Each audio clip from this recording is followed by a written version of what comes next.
Didn't it rain, children? Rain, oh yes. That's where I want to be. My Lord has prepared. There's a truth many don't want to face: gospel music tied to God, churches, and prayers was largely built by artists who were shunned by the very churches they served. They didn't just bring divine voices. They carried a heavy secret, a truth that, if exposed last century, would have erased them from choirs, banished them from pews, and cost them everything. They were gay, living in God's light, but forced to hide in the shadows, from immortal voices that touched millions to quiet figures who shaped history. They lived in fear, guilt, and the sting of sermons that wounded. This is the painful story of 19 gospel legends whose full truth you were never allowed to know. 19. Sylvester, gay angel hidden between church and the underground. Sylvester was a disco legend with an unmatched falsetto, one of the first LGBT icons to live openly amid rampant prejudice. Before ruling with "You Make Me Feel Mighty Real," he shone in the Love Center church choir, his voice seen as a gift from heaven. But behind the church candles was a life of stifled pain and near destruction for loving wrongly. From childhood, Sylvester was crushed by family and church for his queerness. He loved dresses, lipstick, but each time he was caught, it meant beatings, threats, or bans from singing. He learned to split himself. By day, he was God's good boy. By night, an underground icon in San Francisco's gay scene, performing in silk gowns, wigs, and a mesmerizing voice. Then came love, a forbidden love. In 1973, he fell for Darnell, a church organist. They met secretly each night, living in rushed, hidden moments. When discovered, Darnell was fired. Sylvester interrogated like a criminal. That night, Darnell vanished, leaving a gutting note: "We have no place in this world." Years later, Sylvester exploded in disco. He no longer needed permission to wear dresses or kiss men. He didn't hide anymore. But the cost was rejection from the church, family, and a world that once cheered his voice. In 1985, diagnosed with HIV, he still strutted on stage, radiant, singing, at his final show, collapsing in his lover's arms. He whispered, "This time, no more hiding." 18. Sister Rosetta Tharpe, a buried love hidden behind a sham marriage. She laid the foundation for rock and roll, revered by Elvis Presley and Johnny Cash. With an electric guitar and fiery voice, Rosetta Tharpe shattered gospel's boundaries. But behind the stage lights, her life was a tragedy. The world ignored a same-sex love with singer Marie Knight, denied and erased. In 1946, at the height of her fame, Marie Knight swept into Rosetta's life like an emotional hurricane. They met at a New Jersey show. Marie was young, beautiful, with a sweet voice, while Rosetta was the stage queen, magnetic and commanding. After a few shared performances, they began touring together, sharing hotel rooms, inseparable every moment. In the gospel world, rumors spread like wildfire. Everyone noticed their unusual closeness. Some claimed they saw them embrace backstage. Others overheard jealous arguments behind closed doors, but no one dared speak it aloud. Rosetta was God's warrior. Marie a rising star. If the truth surfaced, it would all collapse. Rosetta knew the stakes. As a black woman in a conservative religious community, she had no freedom to love who she wanted. Her romance with Marie was taboo, both sinful and illegal. In 1951, Rosetta staged a public wedding to Russell Morrison, a grand deception performed in a stadium. Marie was there, watching from backstage as Rosetta, in her wedding gown, buried her heart on stage. From then on, Marie left Rosetta's life forever and entered her own marriage. Their once passionate love ended in silence. Rosetta kept performing, playing the role of the perfect woman, but her fire dimmed. In her final years, she lived quietly, poor, consumed by illness and an unnamed pain, the agony of someone forced to abandon herself to appease the world. 17. Inz Andrews, gospel queen and secret nights in hotel rooms. Inz Andrews was a voice that brought thousands to tears in churches every Sunday. The explosive singer of the caravans, one of the most influential women in American gospel history. For decades, she was hailed as God's strong woman, a symbol of virtue. But behind the glow was a shocking truth she buried her entire life. By the late 1950s, Inez felt different. The women around her stirred feelings she dared not name. In Memphis, 1959, a fleeting, intimate night with a young female singer in her room shattered the facade she'd clung to. The next morning, the woman left, and Inez began a half-hidden, half-open life. She married, but only for cover. Her husband barely existed in her world, just a name on church-approved photos. Backstage, she sought warmth from women cautiously, covertly. Clarice, a Georgia music producer, was her longest love. They met a few times a month, wrote letters, never went public.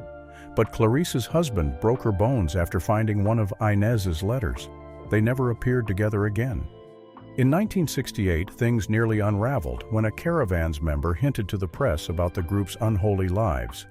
Inez was summoned to a religious council, interrogated, but no proof surfaced.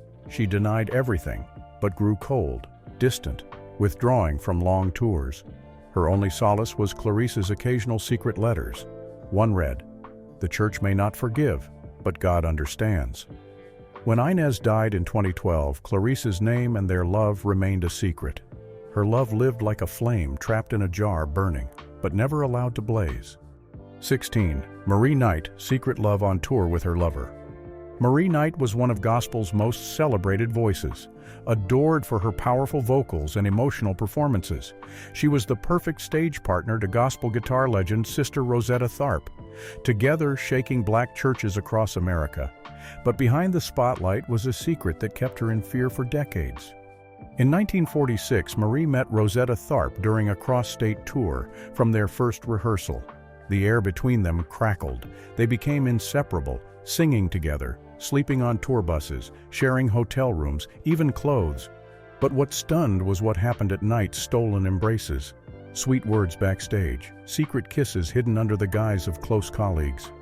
They lived in a parallel world, publicly praising God, privately loving in the dark. But that world crumbled as rumors swirled through the gospel scene. Pastors objected. Some churches barred their performances. Marie's career teetered. The fear of exposure weighed on every step. Rosetta was defiant, but Marie grew frantic. In 1950, they stopped performing together. No reason given, no farewell. Those in the know understood their relationship had to end because it wasn't allowed to exist. A year later, as Rosetta married, Marie wed a devout man like a cleanse to erase suspicion, but the marriage was cold, and nights with her lawful husband only sharpened her longing for Rosetta. Marie kept singing, but her career never regained its peak. For the rest of her life, she stayed silent, refusing to discuss her personal life, burying herself in quiet. Rosetta died in 1973.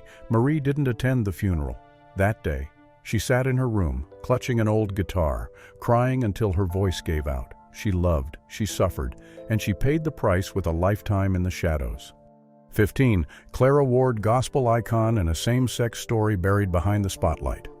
Clara Ward was a name that commanded reverence in the black gospel community, with the famous Ward singers. She lit up thousands of churches across America, her booming voice and explosive style unlike anything dared before.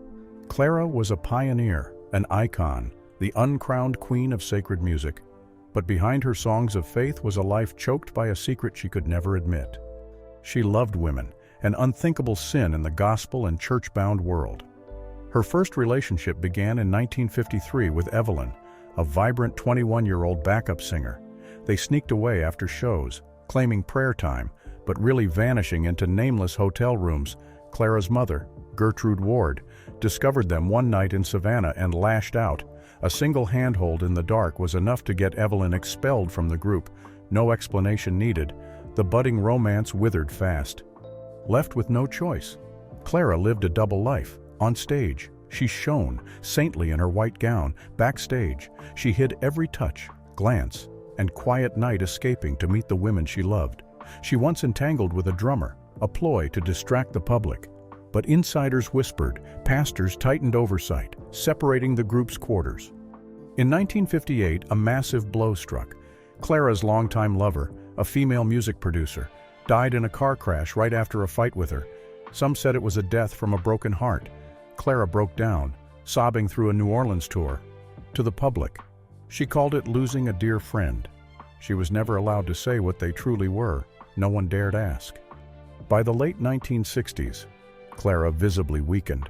Heart pain, medication, and unexplained voice loss piled up.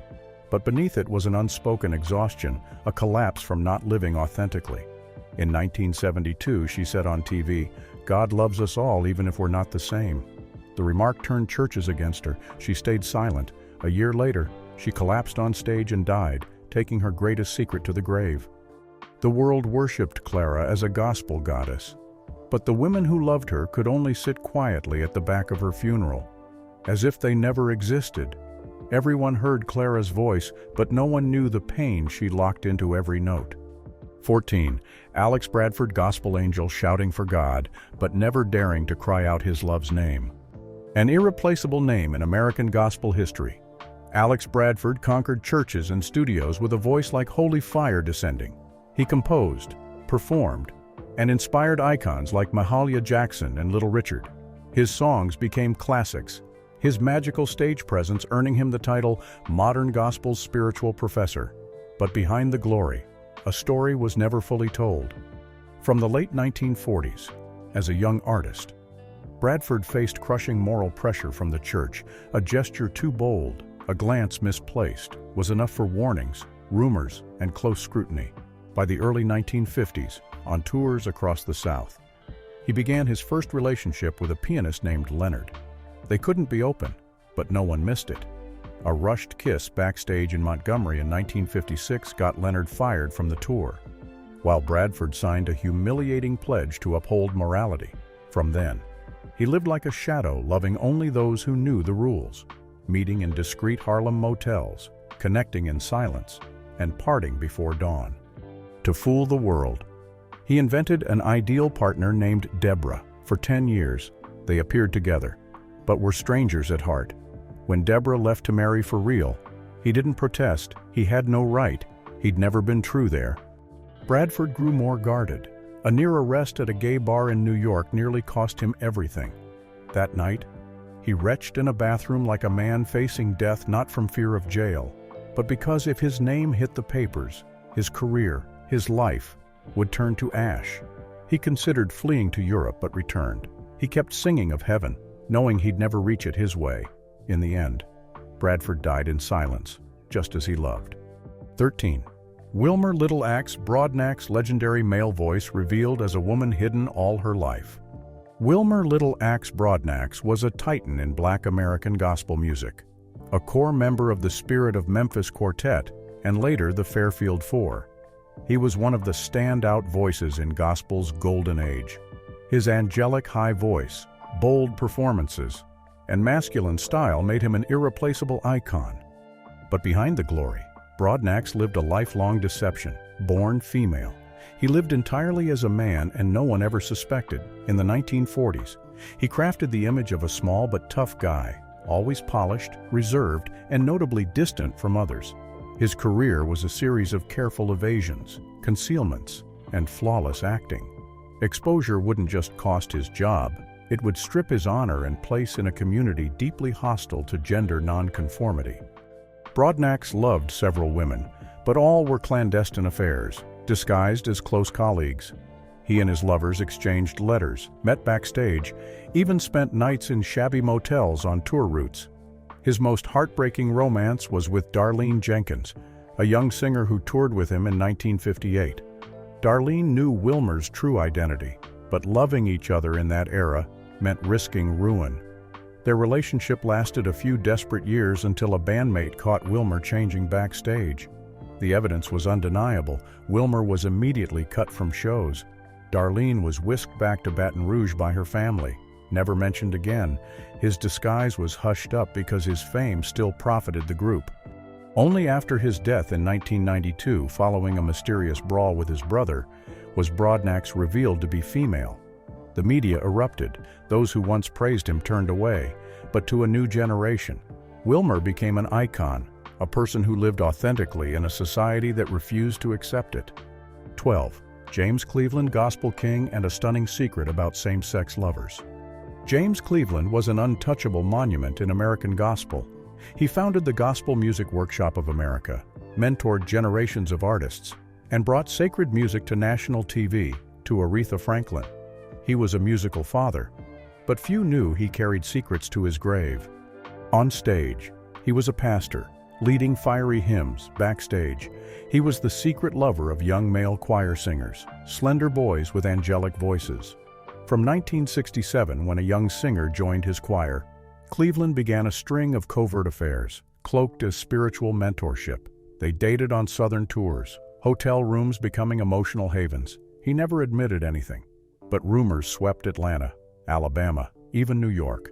Some churches dropped him from sermon lists. Papers once teased a major artist hosting late-night parties with young men, then yanked the story. He never married.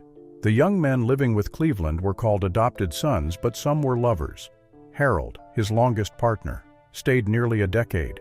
In 1983, Harold contracted HIV and vanished.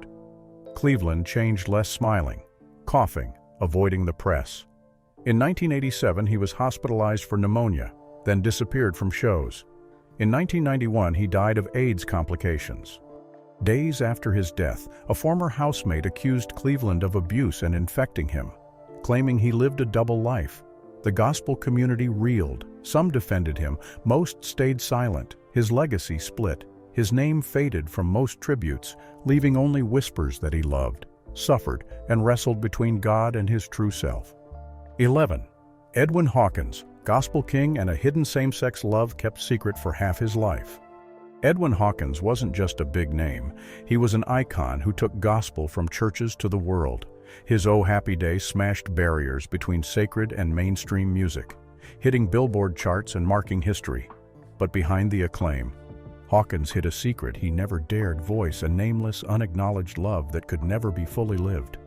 It began in Oakland, 1972. After a roaring show, Hawkins slipped from the spotlight, dodging admiring eyes. He knew if people saw who he was backstage, it would all collapse. After Oh Happy Day's success, Hawkins became a face of the new gospel generation. But that's when he brushed against forbidden worlds. In California's studios and free artist circles, he connected with figures like Sylvester, an openly gay, rebellious singer. But Hawkins kept his distance, caught between desire and dread. Everything changed in 1974. Marcus, a young musician, joined a music workshop and soon became Hawkins' main pianist.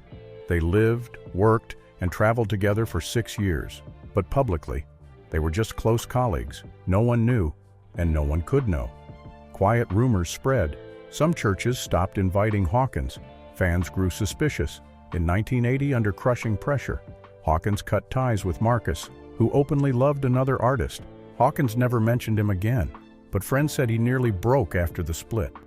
Hawkins changed. His music grew darker, colder. In the 1980s and 1990s, he quietly supported LGBTQ artists, funded HIV centers, always staying anonymous. He never married, had no kids, never publicly loved. Only a loyal assistant stayed by him, silent, unnamed. When Hawkins died, the world remembered him as a gospel giant, but no one heard of his love or the years he lived in fear and concealment. He sang of a happy day, but for him, it never fully came. 10. Carl Bean, from gospel star to faith betrayer. Carl Bean was a golden face of black gospel music. His powerful voice, steadfast faith, and total devotion made him a sought-after name at Easter conferences across America. Everyone thought he was born to serve God, to sing for the church, but few knew that the sacred place itself once pushed him into a bottomless pit just because he loved a man. In 1977, in a Motown studio, Carl Bean could barely breathe. The track I Was Born This Way awaited recording, but it wasn't just a disco song. It was a confession, a rebellious declaration, a one-way ticket out of the safe world he'd clung to. But why did it come to that? It started in 1963 when Carl, a young man in a Georgia gospel group, held hands with a guy in a hotel. That alone got him kicked out, deemed unfit for sacred music. That night, he returned to Baltimore in silence, too scared to tell anyone. From that moment, Carl lived in endless flight, fleeing himself, fleeing gestures, glances, laughs, anything that might betray his true self. Then in 1972, he met Leon, a gay jazz musician shunned by the church. They lived like spouses, but only behind closed doors, when Leon was hospitalized after a gay bar raid. Carl visited but claimed to be a cousin. That moment hit him if he stayed silent. He'd die the worst death dying while still alive. Carl quit gospel, chose disco, and sang about his true self, but the cost was brutal. Churches erased him. His foster mother died without mentioning him. He was branded a traitor, a fallen sheep. The industry turned him into a symbol of something he couldn't choose freely. But Carl didn't break. From the ashes, he built his own church, a haven for those rejected like him. Though he lived in shadows, he chose to light the way for others with the pain of his unhealed wounds. 8. Ivette Flunder, pastor singing hymns to hide a decade-long same-sex love. Ivette Flunder was a bright star in 1970s gospel music, with a captivating voice and inspiring sermons. Sought by America's biggest churches, she was a model of spiritual virtue for the Black Christian community. But behind the glory, Ivette lived a bitter life, stacked with secrets that could have destroyed her career. In truth, as a teen, Ivette knew she was different. A friend's touch sent her heart racing, but instead of empathy, she was dragged to a pastor's office, forced to kneel and pray to cast out demons. No one named her feelings, they just demanded she forget them. For years, Ivette lived in two worlds on the pulpit. A faith icon, backstage, a woman loving another woman, always terrified of discovery. In Oakland, 1982, the church hushed as Ivette took the pulpit, Bible in hand, stealing a glance at Shirley Miller in the front row, their eyes sparking. They'd lived together since 1980, hiding their love as close colleagues. In truth, they were lovers, soulmates, everything but forbidden to admit it. Rumors stirred when someone saw them holding hands in a dressing room. The fatal blow came in 1983. A kind soul sent photos of them embracing on a beach walk to the gospel show's organizers. Just a few pictures, but enough to shatter her career. The event was canceled. Churches turned away, and a pastor who once uplifted her screamed from the pulpit about sins God would judge. Ivette collapsed. She fled that night, wandering, sobbing wildly in Fruitvale. But at rock bottom, she chose to rise, no more running. In 1984, she declared, "I love the same sex, and I'm not ashamed." Instantly, she was isolated, threatened, rejected everywhere. But from then, she became a refuge for abandoned souls. In 1991, she and Shirley founded City of Refuge, a church for those the church rejected. She was no ordinary pastor. She was someone who dared to live and love truly in a world that wanted her gone. 7. Donnie McClurkin, a same-sex love buried alive under church glory. Donnie McClurkin is one of American gospel's biggest names. He won Grammys, sold millions of records, and was seen as the ideal of faith and devotion. His fiery voice and devout songs launched him to fame's peak. But few suspected that behind his praises to God was a string of suppressed same-sex loves hidden in the church's shadows. In New York, 1987, Donnie stepped off stage after a blazing gospel convention performance. The crowd roared, but he was panicking. Amid the laughter, his eyes locked on a man, his longtime co-performer, someone he'd vowed to forget. But those feelings didn't vanish. They just retreated into darkness. It wasn't the first or last time he looked at a man with such regret. In the late 1980s, Donnie secretly entered several same-sex relationships, all with men in religious or music circles. They loved quietly, wrote unsigned letters, held hands after prayers, but each time love bloomed. Donnie panicked. He dove into confessions, fasting, mental self-punishment. He joined ex-gay sessions, forced to end all ties and enter masculinity restoration programs. Amid this chaos, he wrote Stand, his biggest hit. But behind the faith-filled melody was a broken Donnie, exhausted from denying himself. In the early 1990s, he signed major deals, becoming a face of clean gospel. To keep his image, he stayed single, cut off past lovers, and erased his history. In 2002, he shocked the world by admitting he was once gay, but God healed him. Outrage and praise erupted. The LGBTQ community fumed. Churches cheered. He became a miracle symbol, but really a prisoner of a holy role. Proof Donnie lived alone his whole life. Never married. Never even had a woman in his story. He stood before the cross weekly, praying like a man, begging salvation not for great sins, but for killing his true self to be church-approved. 6. Vicki Yohe, sinful secret behind hymns that moved entire churches. She was a legendary voice in 1990s gospel, bringing thousands to tears with Because of Who You Are. Vicki Yohe wasn't just faith's voice, but a symbol of praising God on major Southern church stages. But behind her virtuous, devoted image was a double life, torn between the yearning to love and the fear of damnation. Nashville, 1997. Amid twinkling lights and roaring applause, Vicki sat quietly at the piano during a sacred concert, but her heart raced not from the music, but from a woman's gaze backstage. Unknown to all, in her holiest moment, she was secretly living a forbidden love, a 6-year covert relationship, born in morning rehearsals and ending in nights shoulder to shoulder on tour buses, hands touching, cheeks brushing. Though her heart soared, she told herself this love was wrong, to escape herself. Vicki entered a righteous marriage with a fellow devout musician. They graced church magazine covers, stood together at pulpits, but it was a polished veneer for a double life. Her husband's constant absence left Vicki unable to forget her sinful love. So she kept her dark secret discreet meetups, tours coincidentally including her lover, in Atlanta. 2002, she vanished for 3 days with her ex, returning with red eyes, her voice trembling like a confession. The obsession with faith and self-betrayal trapped her in a brutal cycle: love, torment, fasting, prayer, relapse. Leaked diary entries later revealed her self-loathing, writing she was only allowed to love God, not a woman. By 2010, rumors swarmed fiercely. Major churches quietly canceled contracts. Some ex-colleagues hinted she used religion to hide lust. She didn't respond, just faded from big stages. Since then, Vicki appeared only in small live streams, repeating, "I'm forgiven, but I'm not sure I'm free." 5. Anthony Williams, from God's angel to shunned gay icon in gospel music. Anthony Williams, known as Tonex, was a phenomenon in modern gospel, with a commanding voice, bold performances, and hits like "Make Me Over." He won fans and was sought by countless churches. Anthony was hailed as a new Christian generation's icon, strong, creative, deeply faithful. But behind the glory, he lived what he called a half-true, half-false life, a fierce battle between faith and identity. Through the 1990s, he lived as two people.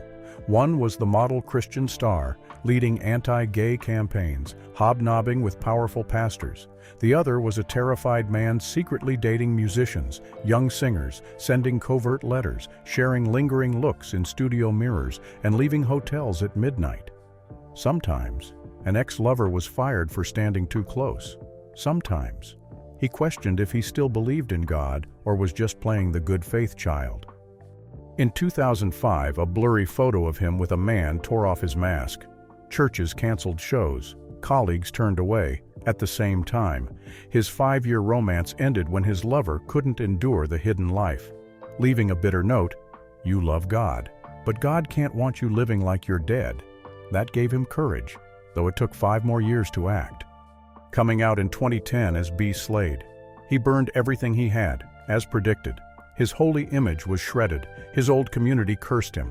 Radios skipped his music. Death threats arrived daily. But he chose to live truly, in loneliness, pain, and loss. He no longer screamed in silence. To him, that was the real miracle. 4. Albertina Walker, silent love backstage and a truth no one dared speak in gospel. Albertina Walker is essential to American gospel history. She founded the Caravans, launched countless legends, and became the gospel queen with a dazzling career spanning over half a century. But behind her dignified robes and soul-stirring hymns was a story no one dared tell for decades. From 1951, when the Caravans formed, Albertina had a quiet romance with Inz Andrews, the group's thunderous voice. No one spoke it, but every late-night handhold, every tender glance after shows, was a confession. They nearly got caught in Memphis, then lived in anxiety, disguising themselves more carefully. Later, Inz married, and Albertina shattered. She chose silence. Crafting a flawless, virtuous image, she never came out, but never denied, quietly protecting others like her, until her final days. A woman sat by her bedside, softly singing to her. Albertina never spoke, but her every action was a wordless declaration. 3. Kevin Terry, gospel star stripped bare by a 2-minute clip. Once hailed as a new icon of modern gospel, Kevin Terry's voice silenced entire congregations, and he led the acclaimed Predestined group across major Eastern churches. Until one winter day in 2014, everything collapsed in under 2 minutes. A grainy, secretly recorded video spread online, showing Kevin Terry in what churches called fornication with another man. No names, no confirmation. But everyone said it was him, within hours. His name was scrubbed from major music festivals. His mother church expelled him. Predestined disbanded. His marriage crumbled, and he vanished from the spotlight. The video's origins likely dated back years. From 2007 to 2010, he secretly brought technical assistance to hotels on tour. Those men left the industry, but some still hinted at nameless, unpublic, memoryless relationships. In 2011, he married to quell rumors, a marriage never truly consummated. Exposed in 2016, he didn't defend or apologize, just silently disappeared. Reviving under a pseudonym, he wrote secular music like a man who died once and had nothing left to lose. 2. Lazarus Lynch, church's golden boy and a earth-shaking confession on a Brooklyn stage. As lead tenor of a Harlem choir, Lazarus Lynch was the pride of the black gospel community. A golden boy whose gut-wrenching voice won thousands, he was seen as a symbol of faith and purity. But behind the glory was a hell the church itself plunged him into, drowning him in guilt and sin. In 2007, caught having feelings for a boy at a gospel camp, Lazarus was quietly banished from God's embrace, forced to pray to exorcise demons, silently erased from shows. From then, he lived 2 lives singing hymns by day, becoming Zaryi, a fiery queer performer in New York's underground clubs by night. His 5-year romance with Malik, a homeless dancer, was buried in shadows for fear of rejection. The breaking point came in 2017 when his father died, and Lazarus was barred from bringing his lover to the funeral. It was too much. In 2020, in a shimmering outfit, he took the stage and screamed to the world with "I'm Gay." The song opened with familiar church chords, but the first line roared, "God knows who I am, and He still lets me live." It was a war cry, shattering every lie he'd lived. 1. Ifedayo Gatling, soulful gospel voice and knights holding men in church shadows. Ifedayo Gatling is a familiar name in American gospel, the soul of the Harlem gospel travelers. His warm yet powerful voice performed for thousands across states. He was seen as the ideal moral, serious, God-fearing, untainted by personal drama. But behind his holy robe was a raw, suffocating truth. In 2011, in a chilly South Bronx church backstage, Gatling stood silently as a pastor preached against same-sex love, stepping on stage. No one knew that the night before. He'd lain beside Elijah, his roommate and the man he loved fiercely. Since 2009, their romance had sparked, hidden by polite smiles and formal handshakes. In 2013, Elijah left after being denied an open love. But that wasn't Gatling's deepest despair. In 2016, he was forced to sign a ludicrous pledge to not express his true identity. 2 years later, at his breaking point, he shattered the silence on a live-stream "God Loves Me, Even When I Love Men." The church froze, but that act made a stranger in the crowd sob and shout, "Me too." From then, Gatling vowed to live truly, despite threats and bans, singing like a vital declaration against a church that once tried to erase him. Music can touch hearts, but truth shakes souls. These gospel legends didn't just sing with their voices, they sang with lives suppressed, torn, and risen after countless rejections. If their songs ever moved you to tears, now's the time to face the truth behind those sacred sounds. What do you think of the names in this video? Did anyone make you see them differently? Drop a comment below. Let's talk openly about this. And if you don't want to miss untold stories of music icons, subscribe now. More secrets await your unveiling.